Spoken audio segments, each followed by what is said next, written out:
मजबूरी भाग दो। अजय ने सिर हिलाया। बस यही चाहता था। करुणा ने सोचा, तलाक का दर्द एक तरफ था, पर यहाँ समय की गिनती ज़्यादा चुभ रही थी। अब उसके पास रोने का वक्त नहीं था। सिर्फ 3 महीने थे और खुद को साबित करना था। 5 दिन हो गए थे। करुणा रोज़ सुबह निकलती फाइल लेकर, ऑफिस ऑफिस घूमती, कहीं रिज्यूम छोड़ती, कहीं इंतज़ार करती। जवाब एक जैसा मिलता, देखते हैं। घर लौटती तो वही नज़रें उसका इंतज़ार करती मिलती, जैसे घड़ी देख रही हो। उस शाम घर को बाहर चप्पलें ज़्यादा दिखी। अंदर गई तो ड्राइंग रूम में कुछ लोग बैठे थे।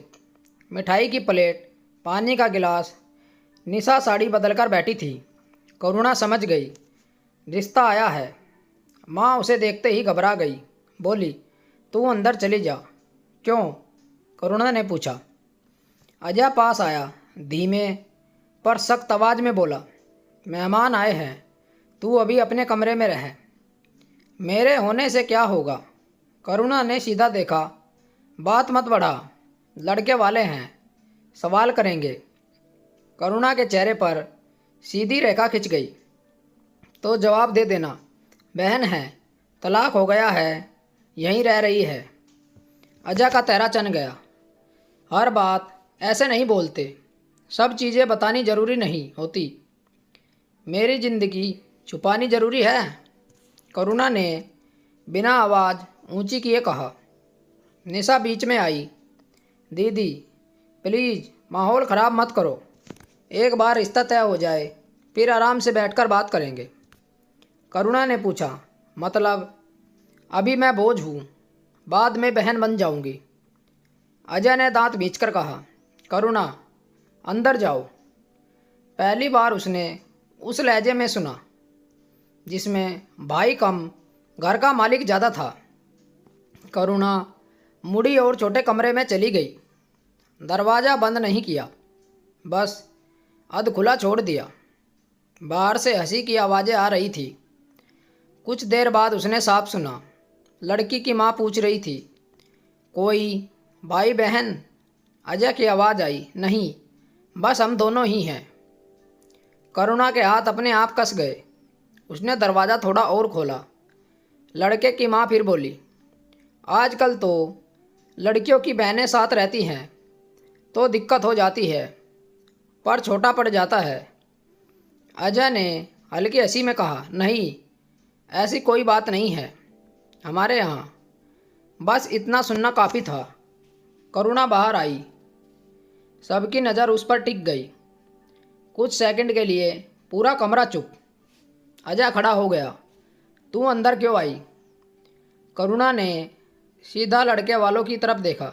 नमस्ते, मैं इनकी बहन हूँ, तलाक हो चुका है मेरा, अभी यहीं रह रही हूँ। माँ का चेहरा उतर गया। निशा ने आंखों से इशारा किया, चुप रहो। लड़के की माँ ने हल्की सी मुस्कान बनाई। अच्छा, करुणा ने बिना मुस्कुराए कहा, बस सोचा झूठ ना रहे हवा में। अजय ने उसका हाथ पकड़कर किनारे किया। बहुत हो गया करुणा। मेहमान कुछ ही मिनट में उठ गए। जाते जाते औपचारिक मुस्कान पर आंखों में साफ झिझक थी। दरवाज़ा बंद होते ही अजय फट पड़ा। तुम्हें समझ नहीं आता? हर बात बोलनी ज़रूरी थी। करुणा शांत खड़ी रही। झूठ ज़रूरी था? निशा बोली, रिश्ता टूट गया तो जिम्मेदार कौन होगा? अगर मेरी मौजूदगी से रिश्ता टूटता है तो वैसे भी टिकता नहीं। करुणा ने सीधा जवाब दिया। अजय ने ऊंची आवाज़ में कहा, तुम्हें अपनी लड़ाई लड़नी है तो अलग रहो, मेरे घर में आकर मेरी ज़िंदगी मत बिगाड़ो। यह शब्द साफ थे, मेरे घर में। करुणा ने धीरे से कहा, ठीक है, 3 महीने नहीं लगेंगे, जितनी जल्दी हो सके मैं चली जाऊंगी। माँ रो पड़ी। बात को इतना मत बढ़ाओ। करुणा ने माँ की तरफ देखा। मैं नहीं बढ़ा रही, मैं बस चुप नहीं रही। रात को कमरे में लौटकर उसने बैग निकाला। पहली बार उसने सच में सोचा, पीजी देखना पड़ेगा। सुबह उसने एक कॉल किया। इंटरव्यू के लिए बुलाया गया था। उसे समझ आ गया था कि इस घर में रहने की बस इजाज़त है, जगह नहीं। अब फैसला उसका होगा जाने का। लेकिन अपने पैर पर इंटरव्यू देने वाले दिन करुणा सुबह बिना किसी को बताए, बिना कुछ कहे निकल गई। दोपहर में कॉल आया। नौकरी मिल गई थी। सैलरी बड़ी नहीं थी पर अपने पैरों पर खड़े होने लायक थी। उसने वहीं बैठकर पास के एक छोटे से पीजी का एड्रेस भी नोट कर लिया। शाम को घर लौटी तो अजय सोफे पर बैठा था। निशा रसोई में माँ चुपचाप सब्जी काट रही थी। करुणा ने सीधे कहा, मुझे नौकरी मिल गई। अजय ने बस इतना पूछा, कितनी सैलरी है? उसने रकम बताई। अजय ने सिर हिलाया, ठीक है, शुरुआत के लिए ठीक है। करुणा फिर बोली, मैंने पीजी भी देख लिया है, अगले हफ्ते शिफ्ट हो जाऊंगी। माँ का हाथ रुक गया। इतनी जल्दी? करुणा ने शांत स्वर में कहा, जल्दी नहीं है माँ, टाइम लिमिट थी ना। अजय थोड़ा असहज हुआ। मैंने ऐसे मतलब से नहीं कहा था, मतलब साफ था। करुणा ने सीधा देखा, 3 महीने देख, मैं 1 महीने में जा रही हूँ, तुम्हारा हिसाब आसान रहे। दिव्या बाहर आई। दीदी, बात को ताना मत बनाइए, हमने सिर्फ व्यवस्था की बात की थी। करुणा ने पहली बार थोड़ा कड़वा सच रखा। व्यवस्था में मैं फिट नहीं हो रही थी, बस इतना ही था। अजय उठकर खड़ा हुआ। तुम चाहो तो रह सकती हो, अब नौकरी भी है। करुणा ने हल्की सी मुस्कान दी। रह सकती हूँ, लेकिन अपनापन किराए पर नहीं मिलता। अजय कुछ सेकंड कोई बात नहीं बोला, कुछ नहीं बोला। करुणा अपने कमरे में गई, बैग निकाला। इस बार सामान समेटते हुए उसके हाथ नहीं कांपे। अलमारी में रखने को था कि क्या, कुछ कपड़े, कुछ फाइलें और थोड़ी सी चुप्पी। शिफ्ट होने के वाले दिन सुबह उसने खुद ऑटो बुलाया, बैग बाहर रखा। माँ दरवाजे पर थी, आंखें लाल।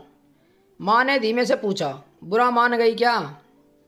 करुणा ने सिर हिलाया, नहीं माँ, बुरा तब मानती जब उम्मीद रखती। अजय बाहर आया। देखो करुणा, अगर कभी ज़रूरत हो तो।